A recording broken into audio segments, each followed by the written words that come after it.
Okay, so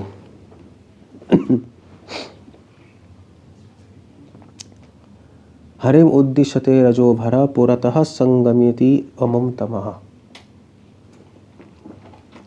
So Ramanand राय, हाँ okay, रूपा गोस्वामी ने किताब लिखी ललित माधव, उसमें से रामानंद राय ने जब बताया कुछ श्लोक बताओ, तो वो श्लोक बता रहे रूपा गोस्वामी. श्लोक है वेरी नाइस एक्चुअली. ये कंपेयर किया गया है भगवान की, जो भगवान जब संध्या में वापस आते हैं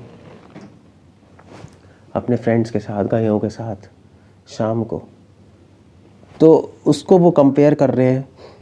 उस लीला से रूपा गोस्वामी फिलोसॉफिकल कंक्लूजन्स निकाल रहे हैं, सिद्धांत निकाल रहे हैं वहाँ से.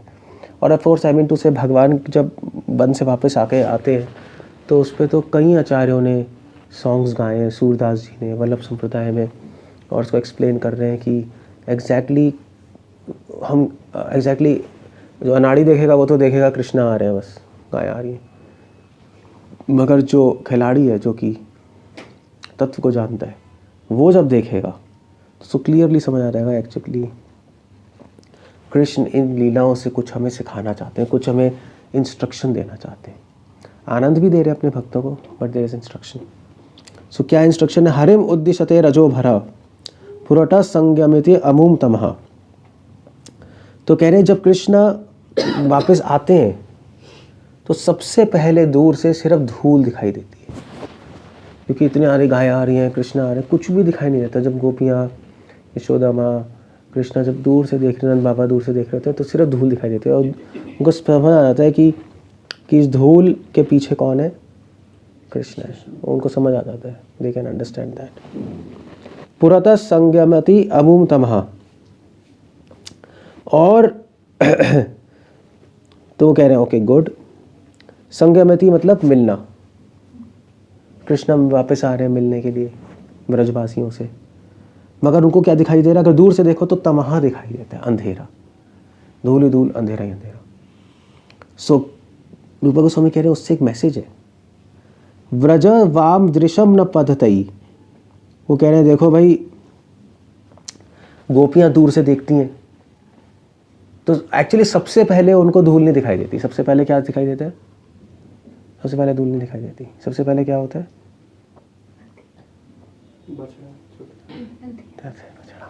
तो पीछे ही है कृष्ण सबसे आगे.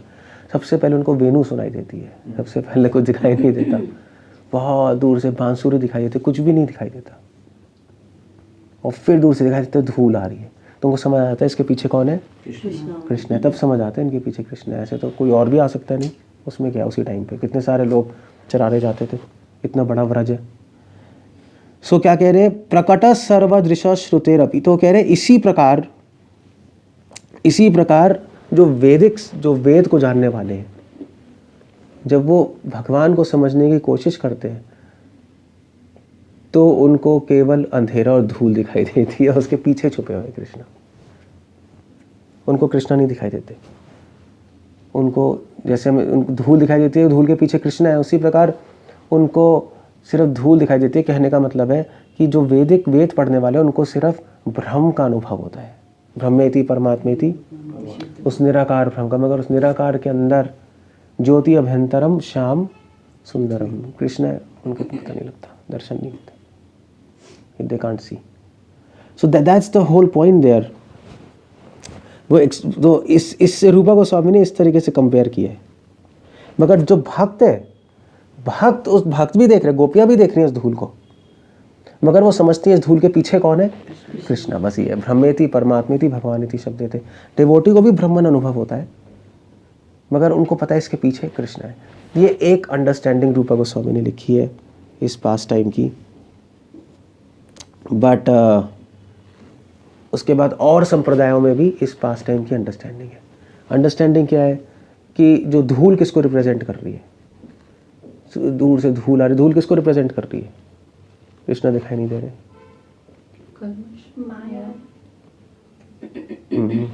माया को गोपियां देख रही हैं, गोपियों को भी नहीं दिखाई दे रहे. तो गोपियों के लिए तो धूल माया नहीं है. नहीं, वो तो हमारे लिए है ना. गोपियों के लिए क्या है वो धूल? गोपियों के लिए वो धूल पूर्व राग है। गोपियों के लिए वो एक्साइटिंग फैक्टर है। नहीं, जैसे वेणु की आवाज़ क्या है? पूर्व राग, उद्दीपन कहते हैं। वेणु की आवाज़ और वो धूल उद्दीपन है। ये कृष्णा आने वाले हैं, इसके पीछे कृष्णा है।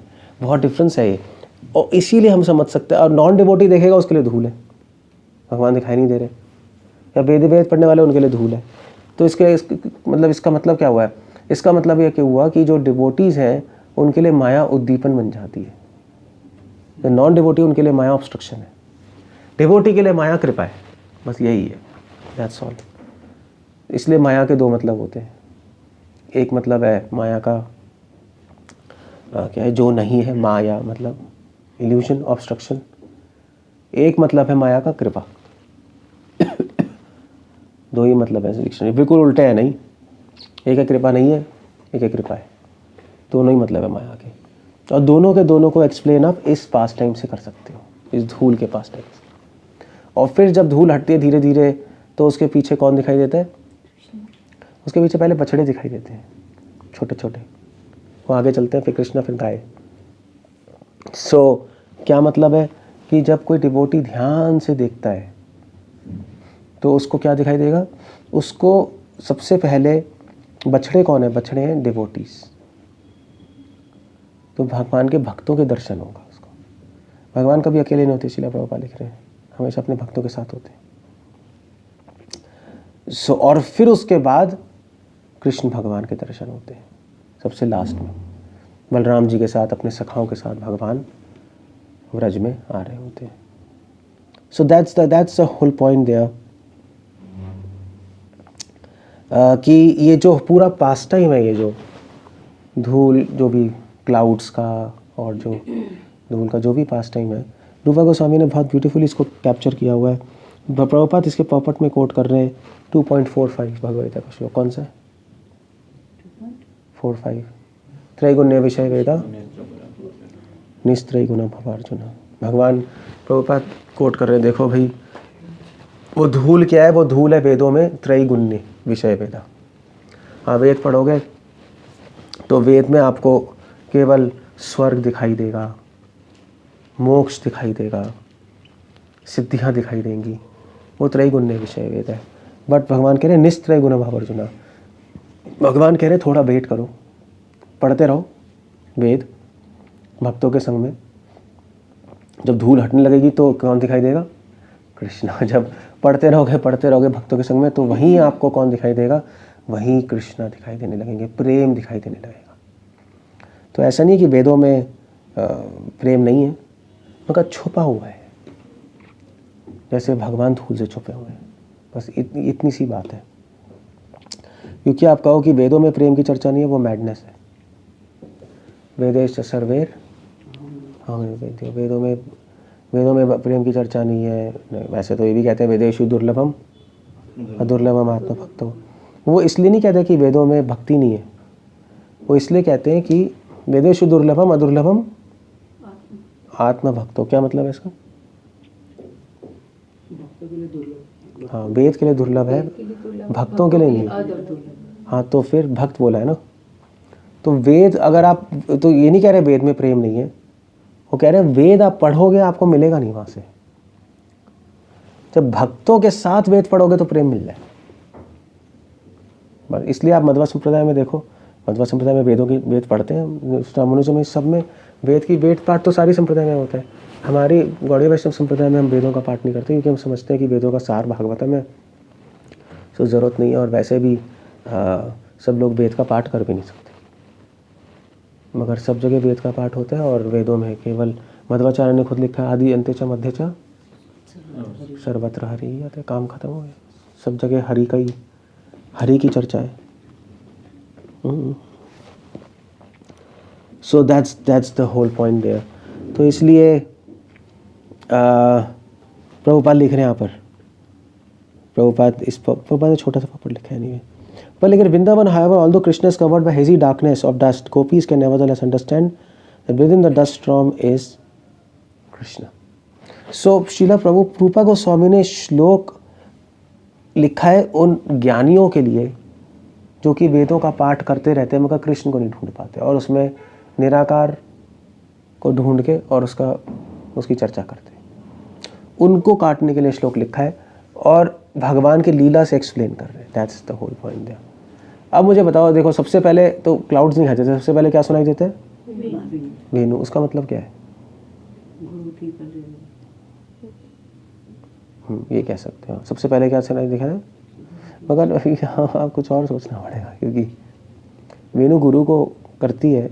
एक मतलब तो यही है कि गुरु के द्वारा आपको फिर दिखाई देने लगेंगी चीज़ें। तो वेणु सुनाई देती है, कुछ दिखाई नहीं देता तो कुछ है ही नहीं, कहेंगे कुछ भी नहीं, वेणु की आवाज़ आ रही है। तो ऐसे ही जब हम गुरु के पास जाते हैं हमें कुछ भी दिखाई नहीं देता, गुरु के पास जाते हैं तो गुरु की वाणी वेणु के समान है। जब हम सुनते रहते हैं तब हमें दिखाई नहीं लगता वो एक्चुअली वहाँ पे डस्ट भी है और उसके पीछे कृष्णा भी है। एक अंडरस्टैंडिंग ये। दूसरी क्या है, गोपियाँ भी तो वेणु को सुन रही हैं। गोपियाँ कैसे परसीव कर रही हैं वेणु को? वो क्या सोच रही हैं? वेणु को देख रही हैं।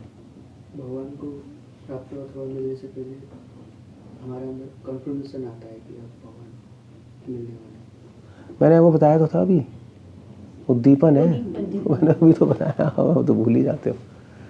गोपियों के लिए सबसे बड़ा उद्दीपन वेणु है, तभी भगवान वेणु बजाते भी हैं। अब वृंदावन में वेणु बजाते हैं, द्वारका वहाँ पे शंख बजाते हैं। फर्स्ट कैंटो में नहीं, जब भगवान द्वारका गए तो गेट के बाहर खड़े होकर पहले शंख बजाया, सीधा अंदर नहीं चले गए भगवान, हाय मैं आ गया सब भाग रहे हैं। बाहर खड़े होके पहले शंख बजाया कि ये साहब का। सो वृंदावन में वेणु है, वहाँ पे शंख है। सो अपनी प्रेजेंस बताने के लिए कि मैं आने वाला हूँ, भगवान वेणु बजाते हैं।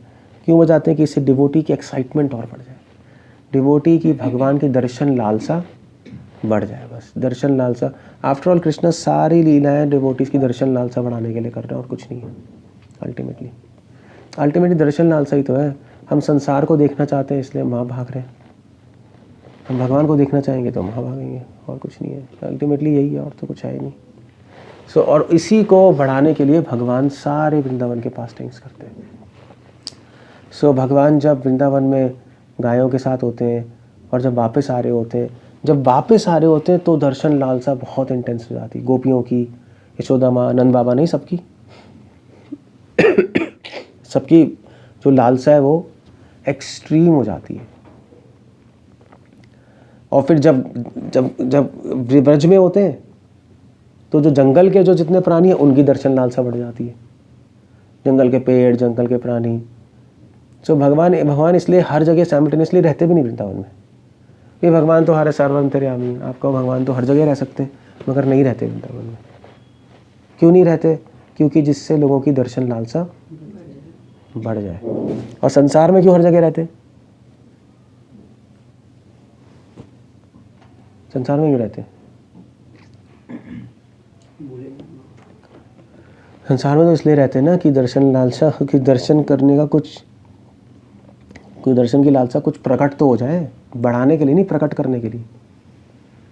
एवं सोचते सतैव सिद्धो, सुबह तो बोला है भगवान हर जगह है बताने के लिए कि भाई मैं हर जगह हूँ, मुझे देखने की कोशिश करो। वृंदावन में भगवान कहीं नहीं है, सिर्फ एक ही जगह है, उनके तो दर्शन लालसा ही, मगर उनके बढ़ाने के लिए भगवान हर जगह से हटके एक जगह आ जाते हैं और अपने फॉर्म को प्रकट कर लेते हैं। तो सारी जो टेक्निक्स हैं भगवान की, सर्वंतर्यामी या वृंदावन में भगवान एक ही जगह रह रहे हैं, सारी की सारी चीज़ें सिर्फ एक ही चीज़ के लिए है कि जीवात्माओं में भगवान से मिलने की इच्छा प्रकट हो या बढ़ जाए, और इतना ही है। इसलिए आप देखो जो डिवोटीज होते हैं मटेरियल वर्ल्ड में, उनको भगवान जल्दी दर्शन नहीं देते, दर्शन भी नहीं देते, और अपने भक्तों के कभी कभी जीवन में ऑब्स्टेकल्स भी रख देते, इससे उनका फोकस भगवान पे और बढ़ जाए और भगवान को प्राप्त करने की इच्छा और बढ़ जाए। जल्दी भगवान प्रेयर्स का रिस्पॉन्ड भी नहीं करते। ऐसा नहीं कि आपको आवाज़ सुनाई दे रही है, आप प्रार्थना करोगे आपको आवाज़, ऐसा कुछ भी नहीं होगा। क्यों नहीं होगा? क्योंकि भगवान चाहते हैं कि और इंटेंस हो जाए, और तीव्र हो जाए उसकी भक्ति, और तीव्र हो जाए। सो भगवान को प्रेयर्स में इतना इंटरेस्ट नहीं आ रहा था जितनी प्रेयर्स में तीव्रता है उसमें आ रहा होता है। नहीं, जैसे भी बच्चा है, बच्चा अगर बच्चा अगर रोएगा पागलों की तरह तो मम्मी जितनी भी भाग के जाएगी ना। कभी कभी बच्चे ऐसे ही रोते हैं, ज़्यादा नहीं रोते, मम्मी कहती है रुक जा अभी आ रही हूँ, फिर नहीं जाते।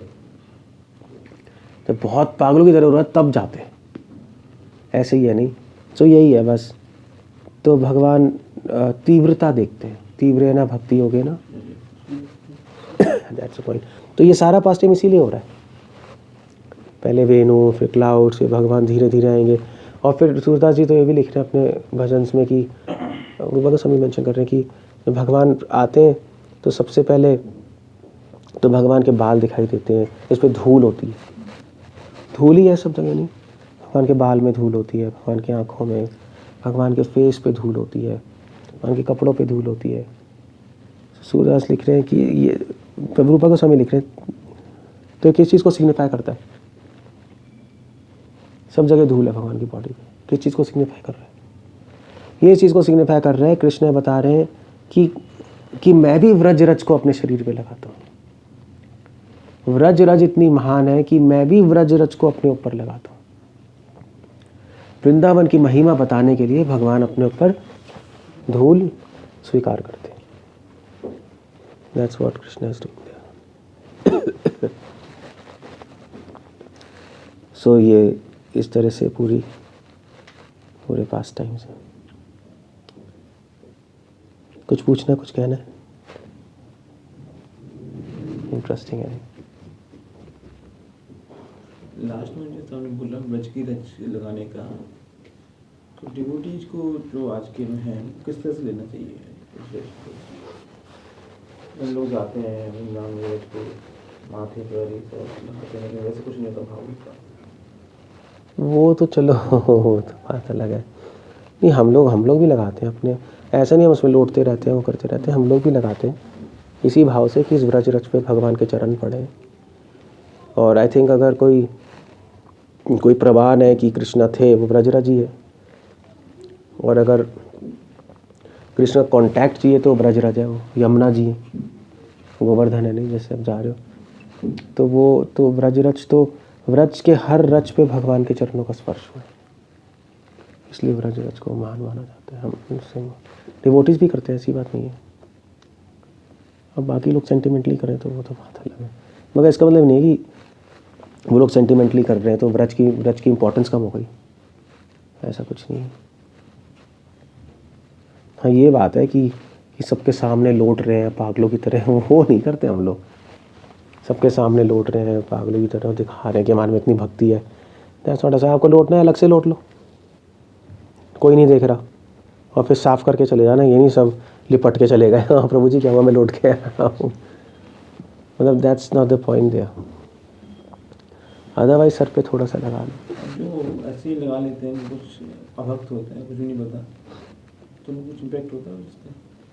इसका जैसे लोग कुछ भी बस सुना लगा लिया उन्होंने, भक्ति में कुछ नहीं है उनका भाव। नहीं, उससे कुछ नहीं होगा, उससे सुकृतियाँ मिलती हैं और कुछ नहीं, पुण्य, ज़्यादा कुछ नहीं, पुण्य मिलेंगे उससे बस। जैसे अब आप लेके जा रहे हो तो नए लोगों को लेके जा रहे हो, तो नए लोगों को बताओ कि किस भाव से लगाना है, तब उनको फ़ायदा हो। बस अच्छा, ओके, कुछ पूछना और कुछ कहना है? इस पे बहुत सुंदर सुंदर सॉन्ग हैं सूरदास के, देखना नेट पे, वल्लभ संप्रदाय में। भगवान जब वापस आ रहे हैं गाय चरा के, उस पर तो करोड़ों सॉन्ग है। मतलब ये एक पास टाइम है जिसको बहुत इम्पोर्टेंट माना गया है, क्योंकि इस पास टाइम में गोपियाँ कनेक्टेड हैं। यहाँ पे आ भी रहा है, गोपियों के बारे में तो आ रहा है यहाँ पर। व्रज वाम दृशाम, वाम मतलब होता है वामा, वामा मतलब होती हैं गोपियाँ, लेफ्ट गोपियाँ, शक्ति। सो गोपियाँ दूर से देख रही हैं कृष्ण को और प्रतीक्षा करें कि यही समय होता है जब गोपियों को भगवान का दर्शन होता है। या तो मॉर्निंग में जा रहे तब होता है, मगर तब जाने दर्शन नहीं कर पाती, क्योंकि तब उनके काम भी होते हैं घर के, कब करेंगी? जब आ रहे होते हैं तो दर्शन कर सकते, क्योंकि उस टाइम कुछ काम नहीं होता, सब ठीक है, सब अपना ठीक है, बाकी लोग बाहर गए हैं अपना, तो दूर से देख सकती हैं वो महल पे खड़े होके बरसाना में। तो यही टाइम है, इसलिए इस टाइम को बहुत इम्पोर्टेंट माना गया और इस लीला को बहुत इम्पोर्टेंट माना गया। आई थिंक वल्लभ संप्रदाय में इनके लिए सॉन्ग्स बहुत सारे। Okay, we'll end up there. हरे कृष्ण। श्रील प्रभुपाद की